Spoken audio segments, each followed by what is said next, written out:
इस दौर में ईमान बचाना असल जिम्मेदारी है, अपने अकीदे की हिफाजत करना सबसे बड़ी जिम्मेदारी है। जमाना पूछे तो कह देना है अल्लाह हमेशा से है। हमारी जमात के बावकार मुकद्दस मुअज़्ज़ज़ उलमाए किराम, मुफ्तियाने इज़ाम, शोराए बज़्मे मोहब्बत, हाज़रीने बज़्मे मोहब्बत, अस्सलामु अलैकुम व रहमतुल्लाहि तआला व बरकातुहू।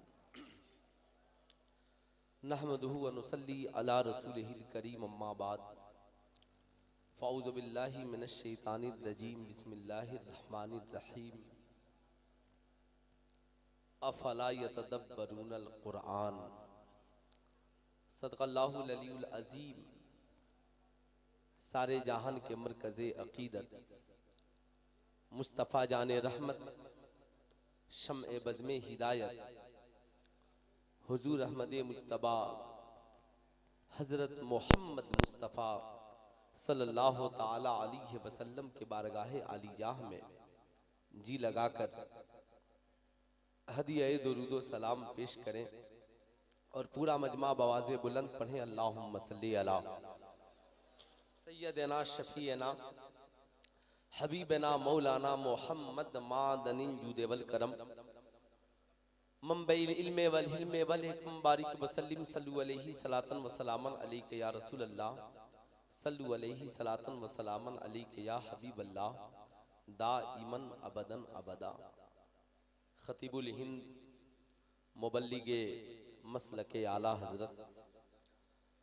हज़रत अल्लामा सैफुल्लाह अलीमी साहब किबला की दावत मोहब्बत पे आप हजरात भी तशरीफ़ लाए हैं और हमारी जमात के भी ये मुक़द्दस उलमाए किराम की आमद है। फ़कीर भी हाजिर आया है।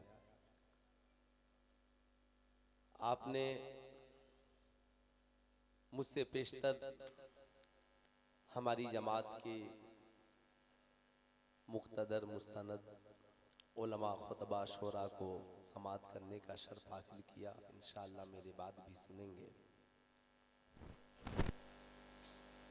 डॉक्टर इकबाल ने कहा था कि कुव्वते फिक्र व अमल पहले फना होती है, कुव्वते फिक्र व अमल पहले फना होती है, तब जाकर किसी कौम की अजमत पे ज़वाल आता है। आज पूरी दुनिया में इल्हाद से लेकर इर्तिदाद तक और मजहब इस्लाम की फिक्र को हमारी नई नस्लों के दिलो दिमाग से निकालने की कोशिश की जा रही है। चाहे वो जदीद तालीम का नजरिया हो, सोशल मीडिया की वादी हो,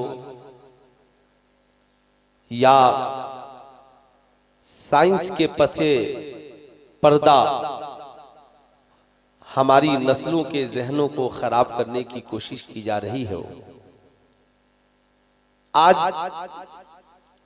इस दौर में हमारी कौम के लिए बहुत सारे चैलेंजेस हैं और हर शख्स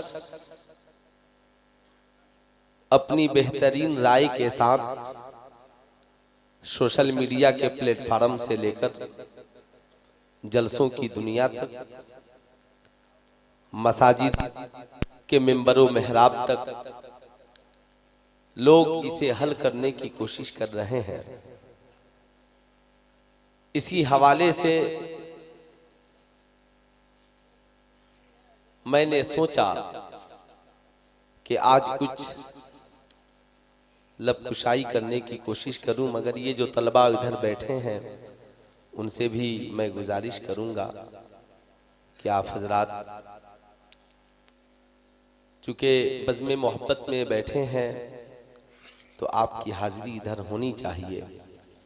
डॉक्टर इकबाल ने कहा कि कुव्वते इश्क से हर पस्त को बाला कर दे, दहर में इसमें मोहम्मद से उजाला कर दे। सुभान अल्लाह। आज ये दौर तालीम का दौर है, एजुकेशन का दौर है, बड़ा तरक्की याफ्ता दौर है। अब इंसान किताबें नहीं पढ़ता, AI से सारी चीजें हासिल कर लेता है। इंसान किताबों में तलाश के लिए वक्त नहीं निकालता। बच्चे इम्तिहानगाह में बैठकर मोबाइल में चैट GPT के जरिया सवालात का जवाब लिख लेते हैं।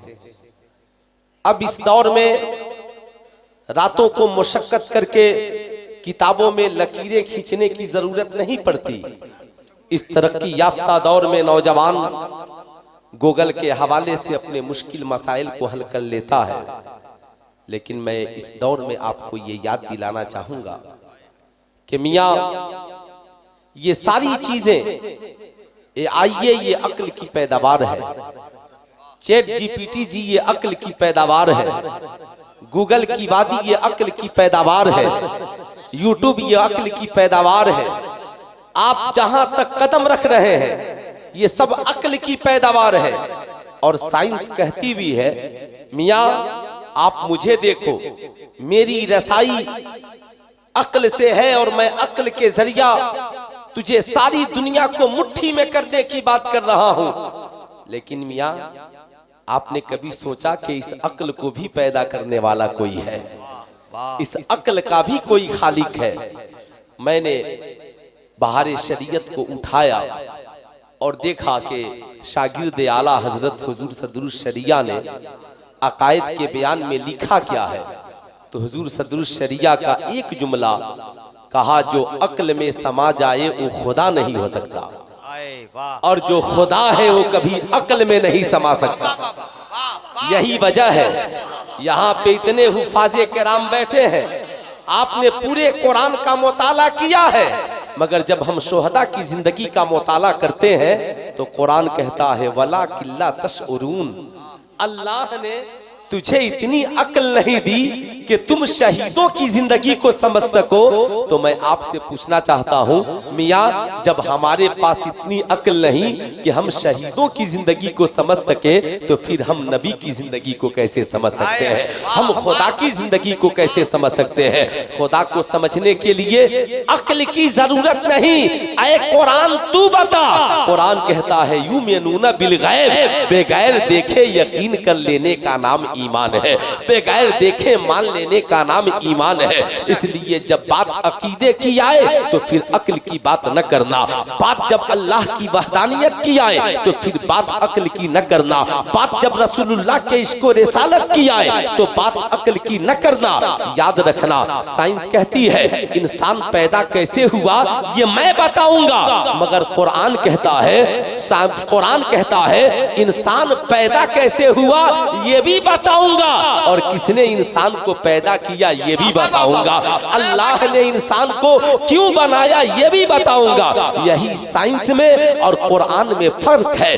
याद रखिएगा, अगर आज का कोई रिसर्चर ये कहे मियाँ ये घड़ी है, लेकिन मैं ये बता सकता हूँ ये घड़ी है, ये घड़ी चलती कैसे है, इस घड़ी के अज्जा क्या है, इस घड़ी में सुई है, ये सारी चीजें हैं, मगर ये मैं नहीं मानता कि इस घड़ी का बनाने वाला भी कोई है। ये घड़ी खुद ब खुद है। मैं क्या आपको याद दिलाना चाहूंगा, कुरान ने 1450 बरस पहले कहा अफला यतदब्बरूनल कुरान, ऐ लोगों कुरान रखते हो मगर कुरान में गौर फिक्र नहीं करते हो। कुरान जगह जगह इल्म वालों से खिताब करता है, पढ़े लिखों से खिताब करता है, एजुकेटेड लोगों से खिताब करता है, ब्रिलियंट लोगों से खिताब करता है। यतफक्करून, फिक्र रखने वालों मेरी तरफ देखो, यतदब्बरून, गौर करने वालों मेरी तरफ देखो।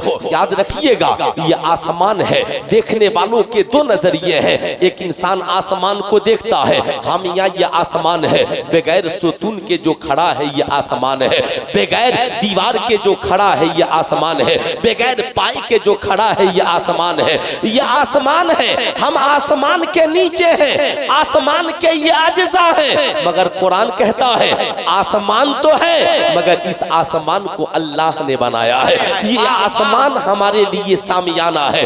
आसमान को देखकर खुदा की कुदरत को समझो, खुदा की कुदरत का ऐलान करो। नजरिया दोनों के अलग अलग है। मैं आपको याद दिलाना चाहूंगा, मियां अगर समाज में ब्रिलियंट लोगों को तलाश करना है तो आप किसे तलाश करेंगे? आप कहेंगे मौलाना समाज में अगर ब्रिलियंट तलाश करना है तो इस दौर का जो सबसे बड़ा ब्रिलियंट वो है जिसका मैथ मजबूत हो साहब, जिसका जो मैथमेटिक्स में मजबूत हो। जाहिर सी बात है, हमारे यहाँ आप मदारिस इस्लामिया में भी देख ले, जब यहाँ पर पूछा जाता है हमारे तलबा में सबसे ब्रिलियंट कौन है, कहते हैं जो विरासत के मसाइल को हल कर लेता है वो सबसे बड़ा ब्रिलियंट पढ़ा लिखा और अक्लमंद नौजवान माना जाता है। आपसे मैं पूछना चाहता हूँ, सारे अक्लमंद लोगों को जमा कर लीजिए, सारे ब्रिलियंट लोगों को जमा कर लीजिए, सारे अक्ल वालों को जमा कर लीजिए। आप उनसे पूछिए आपका खास सब्जेक्ट क्या है, वो कहेंगे मेरे खास सब्जेक्ट का नाम है मैथ। आप पूछिए मैथ की शुरुआत कहां से होती है, वो कहेगा मौलाना साहब मैथ की शुरुआत तो एक से है, मगर मैं कहूं मियां कि जब एक गिनती से होती है, गिनती की शुरुआत एक से है, मगर बताओ इसकी इंतहा, कहेगा मौलाना साहब जिंदगी खत्म हो सकती है मगर कभी गिनती खत्म नहीं हो सकती है। 100 के बाद 101 होगा, 1000 के बाद 1001 होगा, लाख के बाद 1,00,001 होगा, करोड़ों के बाद 1 करोड़ 1 होगा। मियां जिंदगी खत्म हो जाएगी मगर हम गिनती की इंतहा को नहीं पहुंच सकते। कुरान ने 1450 वर्ष पहले कहा कि याद रखना तुम खुदा की नेमतों को शुमार नहीं कर सकते, उसका अहाता नहीं कर सकते, वला तअद्दु वला तहसूहा, याद रखिएगा आप उसका शुमार और उसका हुदूद नहीं कर सकते। मैंने कहा चलो ठीक है गिनती की इंतहा नहीं है मगर गिनती की इब्तिदा तो है। कहता है हाँ मौलाना साहब गिनती की इब्तिदा है। कहा इब्तिदा क्या है? कहा इब्तिदा ये है पहले 10 था, 10 से पहले 9 था, 9 से पहले 8 था, 8 से पहले 7 था, 7 से पहले 6 था, 6 से पहले 5 था, 5 से पहले 4 था, 4 से पहले 3 था, 3 से पहले 2 था, 2 से पहले 1 था। कहा 1 से पहले सारे ब्रिलियंट नौजवान बोल पड़े मौलाना 1 से पहले कुछ नहीं था। कहा फिर ये 1 कहां से आया? कहा 1 से पहले 0 है। कहा ये 1, कहा ये 1 अपने आप है। कहा इस 1 को किसने बनाया? कहा 1 को किसी ने नहीं बनाया, ये खुद ब खुद मौजूद है। कहा फिर ये 2, कहा इसी 1 ने 2 को बनाया है। 3, कहा इसी 1 ने 3 को बनाया है। 4, कहा इसी 1 ने 4 को बनाया है। 5, कहा इसी 1 ने 5 को बनाया है। कहा अगर वो 1 ना होता, कहा अगर वो 1 ना होता तो ये 2 ना होते, ये 3 ना होते, ये 4 ना होते, ये लाख ना होते, ये करोड़ ना होते। बताओ एक शक्तिशाली है या ये करोड़ों शक्तिशाली है? सारे ब्रिलियंट नौजवान बोल पड़े मौलाना वो 1 बनाने वाला है, ये करोड़ों बनने वाले हैं। वो 1 खालिक है, ये मखलूक है। बनने वाले बनाने वाले के सामने मजबूत नहीं हो सकते, इसलिए वही सबसे बड़ा ताकतवर है। साइंटिस्टों ने आज समझा है, कुरान ने 1450 बरस पहले कहा ऐ महबूब कह दीजिए कुल हो अल्लाहु अहद अल्लाहु समद लम यलिद वलम यूलद वलम यकुल लहु कुफुवन अहद। ऐ मेरी कौम के नौजवानों, इसलिए आज के जलसे में ये अकीदा लेकर के जाओ, जब बात अल्लाह की वहदानियत की आए तो आपको किसी डिबेट को सुनने की जरूरत नहीं है, आपको किसी दहरिया से मुनाजरा करने की जरूरत नहीं है। बात जब रसूलुल्लाह पे ईमान की आए तो आपको किसी से बहसो मुबाहिसा करने की जरूरत नहीं है। ये दौरे इलाहाद है, इस दौर में ईमान बचाना असल जिम्मेदारी है, अपने अकीदे की हिफाजत करना सबसे बड़ी जिम्मेदारी है। जमाना पूछे तो कह देना है अल्लाह हमेशा से है और हमेशा रहेगा। उठाकर बोले अल्लाह हमेशा से है और हमेशा। दोस्तों जलसे में ऐसी गुफ्तगू सुना कीजिए और आप बहुत अच्छा सुन रहे हैं, इस्तकबाल करें ऐसी गुफ्तगू का उर्से मजहरी में। नारे तकबीर, नारे रिसालत, उर्से मजहरी, अल्लामा सुल्तान अदा साहब सीवानी। अल्लाह हमेशा से है और हमेशा रहेगा। मियाँ इस दौर में अगर कोई दहरिया आपसे ये कहे खुदा मौजूद है तो दिखाओ, मियाँ कहने की जरूरत नहीं है, आप कहिए कुरान से पूछ लीजिए। रब फरमाता है अल्लाह नूरु सम्मावाति वल अर्द, अल्लाह जमीनों आसमान में नूर है। मैं आपको याद दिलाना चाहूंगा, मियाँ याद रखिएगा, जब अकायद का बयान हम पढ़ते हैं तो हमारे उलमा ने उसमें कई जगह मना फरमाया कि इन मसाइल में ज्यादा गुफ्तगू करना मना है, इसलिए कि आप अक्ल लेकर बहस करने के लिए बैठते हो। अक्ल लेकर हर जगह अक्ल की जरूरत नहीं है, अक्ल की जरूरत जहां पर है वहां अक्ल का इस्तेमाल कीजिए, और जहां दिल मोहब्बत इश्क वफा ईमान ईकान की जरूरत है वहां यकीन का इस्तेमाल कीजिए, वहां ईमान का इस्तेमाल कीजिए, वहां इश्क का इस्तेमाल कीजिए। यही वजह है जब रब ने फरमाया कुरान में वला तक़ूलू लिमन युक़्तलू फी सबीलिल्लाहि अमवात बल अहयाउन वलाकिन ला तशऊरून, खुदा की राह में जो कत्ल किए जाए उन्हें मुर्दा न कहो बल्कि वो जिंदा है, वलाकिन ला तशऊरून, मगर तुम्हें उनकी जिंदगी का शऊर नहीं है। क्यों? अल्लाह जान रहा है, अल्लाह जान रहा है कि ये बंदे मेरी राह में कत्ल होने वालों की जिंदगी का इनकार कर सकते हैं। कल पूछ सकते हैं अगर वो जिंदा है तो है कहाँ, वो दिखते किधर है, वो है किधर, उनकी पर्सनालिटी किधर है। इमाम हुसैन जिंदा है तो दिखते क्यों नहीं, इमाम हसन जिंदा है तो दिखते क्यों नहीं, अब्बास अलमदार जिंदा है तो दिखते क्यों नहीं। मियाँ मैं आपको याद दिलाना चाहूंगा हजरत उमर जिंदा है तो दिखते क्यों नहीं। कुरान में रब ने साफ अकीदा बयान कर दिया, वलाकिन ला तशऊरून, तुम्हारे पास इतनी अक्ल नहीं है कि मेरी राह में कत्ल होने वालों की जिंदगी को समझ सको। तो जब खुदा की राह में कत्ल होने वालों की हम जिंदगी नहीं समझ सकते तो खुदा की जिंदगी समझने के लिए क्यों चले हो। बस ये अकीदा रखो, खुदा हमेशा से है और हमेशा, पूरा मजमा हाथ उठाकर बोले खुदा हमेशा से है और हमेशा रहेगा, खुदा हमेशा से है और हमेशा रहेगा। बस यही तो अकीदा है, यही तो हमारी जिंदगी की अलामत है, यही तो हमारी पहचान है। यही मैं याद दिलाना चाहूंगा। बात सिर्फ कुछ लोग तौहीद की करते हैं, मगर जब हम अहले सुन्नत वल जमात करते हैं तो तौहीद और रिसालत की करते हैं। क्यों? इसलिए कि अल्लाह ने अपने महबूब को कहीं जुदा नहीं किया। याद रखिएगा, आपने देखा होगा, नहीं देखा होगा तो मैं आपको याद दिलाना चाहूंगा। आज से कई बरस पहले हम लोग उत्तर प्रदेश के एक जलसे में थे। जाहिर सी बात है वहां पे बरेली शरीफ और उस इलाके के मुख्तलिफ उलमा थे। हम लोगों के सामने एक कैलेंडर था, उस पे इस्लाम की बुनियाद 5 चीजों पर। आपने देखा होगा कलमा इस्लाम की बुनियाद है, नमाज रोजा हज ज़कात। उन लोगों ने कलमा को हटाकर सिर्फ तौहीद लिख दिया था। क्या लिखा था? तौहीद। तब हम लोगों की नजर पड़ी, हम लोगों ने कहा कलमा में सिर्फ तौहीद नहीं है, तौहीद भी है और रिसालत भी है। ला इलाहा इल्लल्लाह ये तौहीद है और मुहम्मदुर रसूलुल्लाह ये रिसालत है। इसलिए मैं याद दिलाना चाहूंगा, जब बात तौहीद की आए तो आप तौहीद पे भी ईमान रखें, रिसालत पे भी ईमान रखें। ये बड़ा नाजुक दौर है।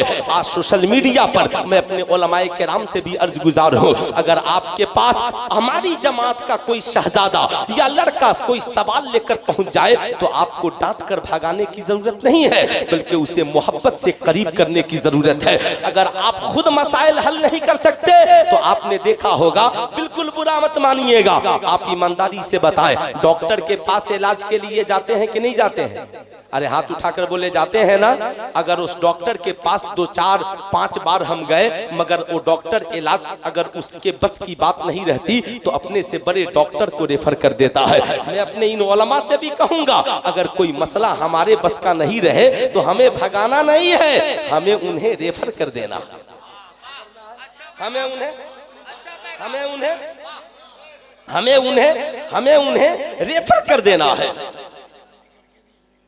जी, हमें उन्हें रेफर कर देना है। आप टेंशन मत लीजिए, रफ़े यदैन नहीं समझ पाते हैं, हम समझाएंगे। नहीं समझ पाएंगे तो हमसे बड़े आलिम आपको समझाएंगे। आप टेंशन मत लीजिए। एक नौजवान ने मुझसे कहा था, मेरे इलाके का मसला था, कहा मौलाना साहब आप बताइए वलियों का जिक्र कहाँ है। मैंने कहा ताज्जुब की बात है, वलियों का जिक्र तलाशने कहीं क्या जाना है, चलिए मस्जिद में नमाज पढ़ते हैं। मौलाना साहब नमाज, मैंने कहा उसी नमाज में अल्लाह की भी याद है, उसी नमाज में रसूलुल्लाह की भी याद है, और उसी नमाज में वलियों की भी याद है। कहा मौलाना साहब है, मैंने कहा बिल्कुल है। कहा बताइए वो कैसे। मैंने कहा याद रखिएगा, आप नमाज उठा करके देखें, नमाज इबादत, नमाज अफजलुल इबादत है, नमाज अहमुल इबादत है, मगर उसी नमाज में मैं आपको तौहीद भी दिखलाऊंगा, रिसालत भी दिखाऊंगा, वलियों का प्यार भी दिखलाऊंगा। कुरान में रब ने क्या कहा, अतीउल्लाह व अतीउर रसूल व उलिल अम्र मिनकुम। इसलिए याद रखिएगा, हमारा ईमान कुरान पर पुख्ता होना चाहिए। ज़ालिकल किताबु ला रैब फी, कुरान में कोई शक की गुंजाइश नहीं है। हमें समझ में आए ना आए, मगर कुरान बरहक, जरा हाथ उठाकर बोले कुरान बरहक है। हमें अगर कोई बात समझ में ना आए, इसका मतलब ये नहीं है, ये तो नेचरियों की अलामत है। वो कहते हैं जो हमें समझ में ना आए, जो हमारे नेचर में ना आए। माशाअल्लाह, शायर हिंदुस्तान हजरत ज़ैनुल आबिदीन साहब माशाअल्लाह कानपुरी तशरीफ ले आए, है ना। बहुत मोहब्बत करते हैं ये, है ना, बहुत प्यार देते हैं ये। माशाअल्लाह इन लोगों की मोहब्बतों का बहुत शुक्रिया। इनकी दावत मोहब्बत पे, इनकी रहनुमाई पर कई जगह मैं हाजिर हुआ। मैंने एक साहब से पूछा कि आपने बनारस मुझे क्यों बुलाया। कहा ज़ैनुल आबिदीन साहब ने कहा था कि मुफ्ती साहब को दावत कर दीजिए। खैर, इनकी मोहब्बतें मैं ये अर्ज कर रहा था, गौर से सुने आप, जरा सा सीने पे हाथ रखकर सोचे। कोई बात समझ में नहीं आने का मतलब ये नहीं है कि साहब अब उसका वजूद खत्म है, उसका वजूद नहीं है। क्यों? हर चीज अक्ल में आ जाए। साहब अल्लाह ने हर चीज को बनाया ही नहीं जो आपकी अक्ल में समा जाए। रब ने इशारा फरमा दिया। मालूम है, आप बताएं ईमानदारी से, सूरज की रोशनी को इंसान कैच करता है, ये तो हम जानते हैं। मशीन के जरिया, सेटेलाइट के जरिया, सोलर लाइट के जरिया इंसान सूरज की रोशनी को कैच करता है। ये तो अक्ल में बात आ गई कि सूरज की रोशनी को हम सेटेलाइट, सोलर लाइट के जरिया कैच कर सकते हैं, मगर डूबे हुए सूरज को नबी ने अली के लिए पलटा दिया। अब जमाना ये रिसर्च करने बैठ जाए कि नबी ने कैसे पलटाया, तो ये वो अक्ल की बस की बात नहीं है। याद रखिएगा, याद रखिएगा, इंसान तरक्की करके चांद पे पहुंच सकता है। कुरान ने कहा वल कमरी इज्जत तसक लतरकबुन्ना तबकन अन तबक फमा लहुम ला युमिनून। कसम है चमकते चांद की, एक जमाना आएगा इंसान सवारी बनाएगा, चांद के ऊपर चला जाएगा। चांद पे जाना ये अक्ल के बस की बात है, मगर वो सारे अक्ल वाले बैठ जाए कि इंसान के बस की, अक्ल की बस की बात ये है कि अक्ल सवारी बनाए चांद पे चला जाए, मगर उंगलिये मुस्तफा का कमाल ये है, इशारा करे चांद दो टुकड़े हो जाए। अब सारी दुनिया के रिसर्चर बैठ जाए कि नबी ने चांद के दो टुकड़े कैसे किया, तो यही जवाब होगा वला किल्ला तशउरून। वाह, नारे तकबीर, दोनों हाथ उठा के जवाब, नारे रिसालत, फैज़ाने सरकार सुरखाही, उर्से मजहरी, अल्लामा मुफ्ती सुल्तान साहब किबला, नकीब आज़म हिंदुस्तान कफील अंबर अशरफी। नारे तकबीर। मुझे यकीन है ये जो हमारे उलमा बैठे हैं सब ऐसी 5-5 मिसालें पेश कर सकते हैं। मियाँ अक्ल की कमाल, अक्ल का कमाल ये है कि आई स्पेशलिस्ट डॉक्टर मोतियाबिंद आ जाए, दिखाई न पड़े तो ऑपरेशन करके आंखों की रोशनी को वापस ला सकता है, मगर आंखों का ढेला बाहर में निकल जाए, हजरते कतादा की हथेली में हो, नबी उठाए लवाबे देहन लगाकर आंखों से सटा दे, आंखें पहले से ज्यादा रोशन हो जाए। सारे डॉक्टर बैठकर रिसर्च करने लगे। नबी ने कैसे किया? जवाब यही होगा, हर काम तेरे अक्ल के बस की बात नहीं है। अक्ल अय्यार है, 100 भेष बदल लेती है। इसलिए जब तालीम की बात आए अक्ल का इस्तेमाल करो, एजुकेशन की बात आए अक्ल का इस्तेमाल करो, रिसर्च की बात आए अक्ल का इस्तेमाल करो, मैट्रिक इंटर बीए की बात आए अक्ल का इस्तेमाल करो, यूपीएससी बीपीएससी की तैयारी की बात आए अक्ल का इस्तेमाल करो, सोशल मीडिया पे लिखने की बात आए अक्ल का इस्तेमाल करो।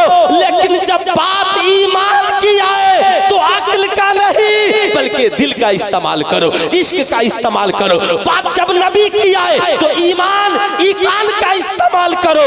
बात जब बुजुर्गों की आ जाए तो अक्ल की बात नहीं बल्कि मोहब्बत पे यकीन करो, मोहब्बत पे भरोसा करो। यही वजह है बात जब ईमान की आई तो रब ने कहा युमिनूना बिल गैब, देख कर ईमान लाने का नाम, मानने का नाम ईमान नहीं है, बगैर देखे मान लेने का नाम ईमान है। माशाअल्लाह माशाअल्लाह, अल्लाह अकबर, वाह या रसूलल्लाह, वाह जिंदाबाद, माशाअल्लाह, वाह बहुत उम्दा। इसलिए मैं आपसे कहूंगा, मैं किसी का नाम लेने की कोशिश नहीं करता, मैं तो बरेली के रजा के दर का परवरदा हूँ। मैं आपको याद दिलाना चाहूंगा, मियाँ आप चलिए नमाज पढ़ने के लिए, और आपको नमाज पढ़नी भी चाहिए। नमाज पढ़िए, आप ईमानदारी से बताएं आपको रात को नींदें नहीं आती हैं, क्यों? इसलिए कि हम नमाज का लुत्फ नहीं उठाते। मियाँ आज हमारी आंखों में बेचैनी है, क्यों? इसलिए कि हम नमाज का, कुरान की तिलावत का लुत्फ नहीं उठाते।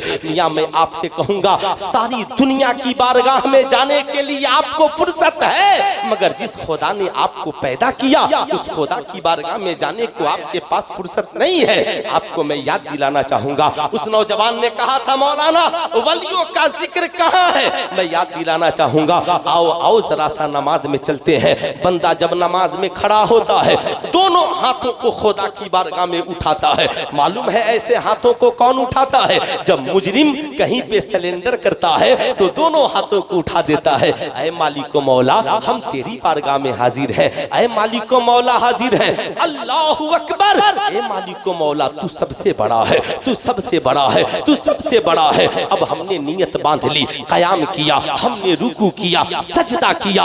याद रखिएगा, कयाम ये इबादत है, रुकू ये इबादत है, सजदा ये इबादत है, मगर नमाज में दरूद इबादत नहीं, ये हुजूर की मोहब्बत है। सुभान अल्लाह, सुभान ये अल्लाह, इबादत नहीं हुजूर की मोहब्बत है, इबादत नहीं हुजूर की मोहब्बत है। अब आप बताएं ये दुरूद नमाज के अंदर है या बाहर है? बड़ा जरा हाथ उठाकर बोले नमाज के अंदर है। अब जरा सा उससे पूछिए जो कहता है तौहीद अलग है, रिसालत अलग है। मैं कहता हूँ बेशक अल्लाह एक है। जैसे हम इल्म की बात आती है तो कहते हैं अल्लाह को इल्मे गैब जाती है और मुस्तफ़ा जाने रहमत को इल्मे गैब अताई है। याद रखिएगा, माना कि मेरा नबी खुदा नहीं है मगर वो खुदा से जुदा नहीं है। मालूम है, याद रखिएगा ये दुरूद इबादत नहीं मोहब्बत है। याद रखिएगा, अल्लाह सजदा नहीं करता करवाता है, अल्लाह रुकू नहीं करता करवाता है। वस्जुदू मअस साजिदीन वरकऊ मअर राकिईन, अल्लाह इबादत नहीं करता करवाता है। मगर बारी जब दुरूद की आती है तो रब पहले अपने पढ़ने का तज़किरा करता है। इन्नल्लाह व मलाइकतहु युसल्लूना अलन नबी या अय्युहल्लज़ीना आमनू सल्लू अलैहि व सल्लिमू तस्लीमा। बेशक अल्लाह और उसके फरिश्ते अपने महबूब पे दुरूद भेजते हैं। ऐ ईमान वालों, अल्लाह ने ईमान वालों से खिताब किया। पता क्या चला, मोहब्बत वही करेगा जो ईमान वाला हो। सुभान अल्लाह, सुभान वही करेगा जो ईमान वाला होगा, मोहब्बत वही करेगा जो ईमान वाला होगा। रब इबादत में शरीक नहीं होता, खुदा मोहब्बत में शरीक हो रहा है, मोहब्बत में शरीक हो रहा है। अल्लाहु अकबर। अब उसी नमाज में नबी पर दुरूद, आले नबी पर दुरूद, हजरत इब्राहिम पर दुरूद, आले इब्राहिम पर दुरूद। अब मियाँ जरा सा और आगे बढ़िए, हर नमाज में कोई ऐसी नमाज ला करके दिखलाइए कि नमाज में सजदा हो, रुकू हो, कयाम हो और दुरूद भी हो, और नमाज में तहियात नहीं हो। तहियात पढ़ते हैं कि नहीं पढ़ते हैं? पढ़ते हैं ना, खूब पढ़ते हैं ना। अभी जब मैं मुंबई जा रहा था हजरत, तो मेरे यहाँ का एक बदअकीदा बगल में बैठा था, मैं जानता नहीं था कि सीवान का है। तो वो जा रहा था, आया था सऊदी से, कहा कि इंडिया में लोग बहुत शिर्क करते हैं। हमने कहा क्या शिर्क करते हैं? कहा ये लोग वसीला मानते हैं।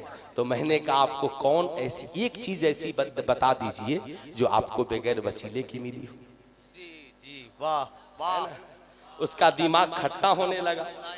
कहा मतलब? मैंने कहा आप अजीब आदमी हैं। कहा अरे मौलाना साहब लोग मस्जिद में भी सलाम पढ़ते हैं। मैंने कहा मस्जिद में सलाम से टेंशन में है, एक नमाज ऐसी दिखला दीजिए जिसमें सलाम नहीं। हाय हाय हाय, वाह एक नमाज, वाह वाह। एक नमाज ऐसी दिखला दीजिए। उर्स मजहरी में आने वालों याद रखना, वलियों की मोहब्बत कहीं और तलाशने की जरूरत नहीं है। नमाजी बन जाओ, खुदा की भी मोहब्बत है, रसूल की भी मोहब्बत है, आले रसूल की भी मोहब्बत है, वलियों का भी प्यार है। बताओ तहियात में पढ़ते हो के नहीं?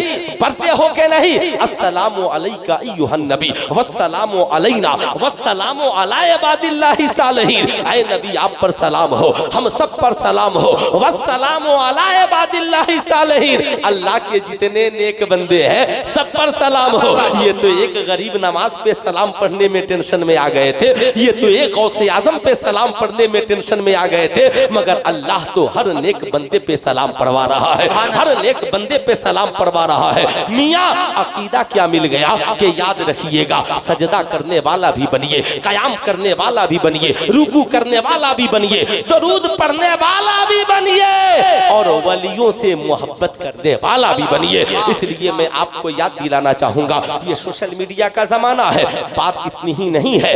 याद रखिएगा, खुदा के मुनकिरीन को इल्हाद कहा, इसे नजरिए इल्हाद कहा जाता है। लेकिन आज इस दौर में इर्तिदाद का भी, इर्तिदाद हमारे बच्चों को मुर्तद बनाने की भी कोशिश की जा रही है। याद रखिएगा, जैसे इल्हाद हमारे लिए खतरा है, वैसे इर्तिदाद भी हमारे लिए खतरा है। कभी बेटियों को मुर्तद बनाया जा रहा है, कभी नौजवानों को नए नजरिए से मुर्तद बनाया जा रहा है। मैं आपको याद दिलाना चाहूंगा, ऐ मेरी कौम के नौजवानों, इस पुरफितन दौर में सोशल मीडिया के जरिया साहब, इसलिए मैं आपको ये बता रहा हूँ, सोशल मीडिया के जरिया आज हमारी बेटियां ये समझने के लिए तैयार नहीं है कि हमारा निकाह सिर्फ ईमान वालों से हो सकता है, बेईमानों से हमारा निकाह नहीं हो सकता। आज हमारे नौजवान कहते हैं मौलाना साहब क्या बात है, क्या हमारे लिए आजादी नहीं है? मैं कहूंगा नहीं। आज फिक्री आजाद ख्याली के नाम पर आज जो नौजवानों को इर्तिदाद की अंधेर कोठरी में ढकेलने की कोशिश की जा रही है। आज का नौजवान कहता है माज़अल्लाह शराब पी लेने से क्या हो जाएगा, शराब पी लेने से क्या हो जाएगा। माज़अल्लाह आज का नौजवान कहता है जुआ खेल लेने से क्या हो जाएगा। आपको ताज्जुब होगा, आज जब हम अपने नौजवानों को ये तालीम देते हैं इस्लाम में सट्टा लगाना हराम है, इसलिए IPL में सट्टा लगाया जाता है, आप उसकी जानिब हाथ को न बढ़ाएं। लेकिन आज का नौजवान कहता है मौलाना साहब आप लोग सिर्फ पाबंदी की बात करते हैं। मैं कहूंगा इस्लाम पाबंदी की बात नहीं करता। आप ईमानदारी से बताइए, इस्लाम पे अमल नहीं करके हमने दूसरों का कोई नुकसान नहीं किया, बल्कि इस्लाम पे अमल नहीं करके हमने अपना नुकसान किया है। आज मैं अपनी कौम की उन बेटियों को बताना चाहूंगा, तीन चीजें हैं, एक है दौलत, एक है इल्म और एक है इज्जत। दौलत जाती है आती है, आती है जाती है, इल्म आ जाए तो फिर जाने वाली नहीं, मगर इज्जत एक बार चली जाए तो फिर कभी पलट करके वापस नहीं आती है। आज के इस पुरफितन दौर में नौजवान बच्चे और बच्चियां माशाअल्लाह इर्तिदाद के शिकार हो रहे हैं। जाल मालूम है क्यों? इसलिए कि आज सोशल मीडिया पे इस्लामी नजरियात पे हमला, इस्लामी अकायद पे हमला, इस्लामी फिक्र पे हमला, जैसे विरासत का मसला हो गया, निकाह के मसाइल हो गए, ये सब हिजाब का मसला हो गया। आज बेटियों को कहा जाता है मियाँ, आज एक पढ़ी लिखी लड़की कहती है तालीम का मकसद ये नहीं है कि हम हिजाब में चले जाएं। याद रखना हम आजाद हैं, आजादी का मतलब ये है कि हमारे जज्बात आजाद हो, हमारे फिक्र आजाद हो, हमारे ख्यालात आजाद हो। जब कोई नौजवान इस आजादी के जुमले को सुनता है कहता कहता हाँ यार ये बात तो सही है, माज़अल्लाह ये इस्लाम है जो हमारे पीने पे पाबंदी लगाता है, हमारे खाने पे पाबंदी लगाता है, हमारे पहनने पे पाबंदी लगाता है। माज़अल्लाह कुफारो मुशरिकीन का मजहब माज़अल्लाह कितना अच्छा है, उनके यहाँ देखो कोई पाबंदी नहीं है, जब चाहो नाचो, जब चाहो गाओ, जो चाहो पियो, जो चाहो पहनो, जहाँ चाहो जुआ खेलो, जिसको चाहो सताओ। मैं आपको याद दिलाना चाहूंगा, याद रखिएगा ऐ मेरी कौम का नौजवान, ये तो बिहार के मुख्यमंत्री से पूछिए, मियाँ शराब हरा शराब को आपने बिहार में बंद क्यों किया? ये सम्राट चौधरी से पूछिए कि सूद का कारोबार चलाने वालों को आपने रोकने की कोशिश क्यों की? मियाँ समझ में सबको ये बात आएगी, आहिस्ता आहिस्ता जरूर आएगी। क्यों? इसलिए कि कल औरतें ये चिल्लाती थी सबसे ज्यादा मेरे शौहर इसलिए जुल्म करते हैं कि वो जब शराब पी कर आते हैं तो भूल जाते हैं ये मेरी बीवी है, ये मेरे बच्चे हैं, ये मेरी माँ है, वो हमें गालियां देते हैं, हमें लात घुसे लगाते हैं, हमें तलाकें देते हैं। मैं याद दिलाना चाहूंगा ऐ मेरी कौम का नौजवान, ये दौरे इल्हाद है और ये दौरे इर्तिदाद जिसमें हम और आप जी रहे हैं। मियाँ आज हमारी बेटियों को कॉलेज में जदीद तालीम के जरिया ये बताया जा रहा है हिजाब आपकी तालीम की राह में रुकावट है, लेकिन मैं आपको याद दिलाना चाहूंगा नहीं नहीं, हिजाब पाकीज़गी की अलामत है, तालीम की राह में रुकावट नहीं है। शराब नहीं पीना ये पाकीज़गी की अलामत है, जुआ नहीं खेलना ये पाकीज़गी की अलामत है।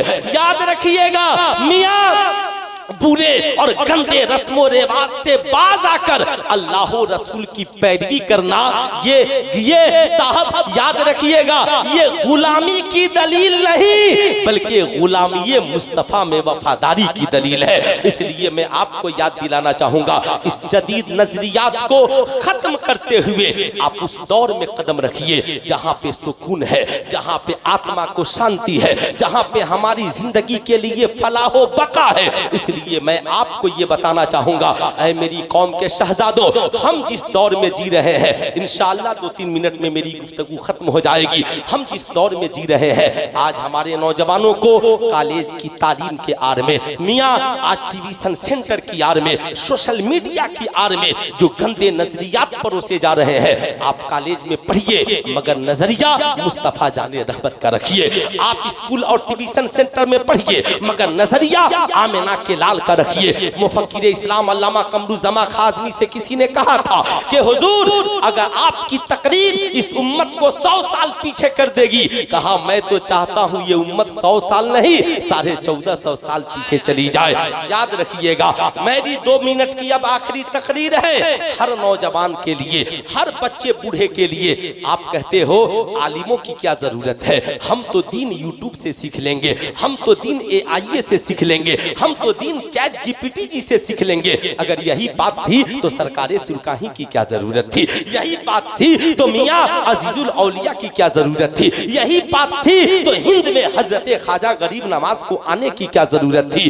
दीन सीखने के लिए सोशल मीडिया का इस्तेमाल करने वालों, आपसे मेरा एक सवाल है, आप कहते हो हर चीज यूट्यूब पे और नीट पे मौजूद है, हम वहां से सीख लेंगे। बताओ ईमानदारी से अगर आप हार्ट के मरीज हो जाएं तो बताएं, आप बताएं कि यूट्यूब पे हार्ट के ऑपरेशन का तरीका मौजूद है कि नहीं है? अरे बोलिए जरा जोर से, है यूट्यूब पे आंख के ऑपरेशन का तरीका मौजूद है कि नहीं है? मौजूद है, मगर आप ईमानदारी से बताएं है कोई बेटा जो अपने बाप के हार्ट का ऑपरेशन यूट्यूब पे देखकर करेगा? अरे हाथ उठाकर बोले करेंगे? नहीं करेंगे। आंख का ऑपरेशन यूट्यूब पे देखकर करेंगे? नहीं करेंगे। आप कहेंगे मौलाना आप बेवकूफ आदमी हैं। जान की बात है, जान की पहले पता करेंगे मुजफ्फरपुर शहर में हार्ट स्पेशलिस्ट डॉक्टर कौन है जिसने कामयाब ऑपरेशन किया हो, सैकड़ों मरीज उसके पास से शिफायाब होकर के आए हो। हम वैसे डॉक्टर का इंतखाब करेंगे। सुल्तान रजा कहना चाहेगा बताओ जान ज्यादा कीमती है या ईमान ज्यादा कीमती है। आला जनाब हजरत कफील ने अंबर हमें साहब नजरिया किबला। दिया, अल्लाह की सरताब कफील कदम अंबर साहब शान किबला। है ये, इंसान ही इंसान हो, इंसान है ये। कुरान तो ईमान बताता है इन्हें, ईमान ये कहता है मेरी जान है ये। बस हुजूर तकरीर खत्म ही हो रही है। मैं ये अर्ज कर रहा था, ऐ नौजवान, जैसे माहिर डॉक्टर के बगैर आप जिस्म का इलाज नहीं कराते, वैसे ही ईमान अकीदे की हिफाजत के लिए अपने बच्चे बच्चियों को दीन सीखने के लिए हर यूट्यूबर के पास मत चले जाइए, हर मौलवी के पास मत चले जाइए। ये देखिए कौन रजा के मसलक का पाबंद है, कौन बरेली के इमाम अहमद रजा के नजरिए का पाबंद है, कौन इसके रिसालत मुस्तफा का पाबंद है। जो इश्क का पाबंद हो हम दीन वहीं से सीखेंगे, जो मसलक के आला हजरत का पाबंद हो हम दीन वहीं से सीखेंगे, ताकि हमारी दुनिया भी कामयाब हो, आखिरत भी कामयाब हो। जिंदगी बाकी, मुलाकात बाकी। पूरा मजमा मिलकर पढ़ लीजिए, अस्तगफिरुल्लाह रब्बी मिन कुल्ली ज़ंबी व अतूबु इलैहि। पढ़ लीजिए ला इलाहा इल्लल्लाह मुहम्मदुर रसूलुल्लाह सल्लल्लाहु अलैहि वसल्लम। अस्सलामु अलैकुम।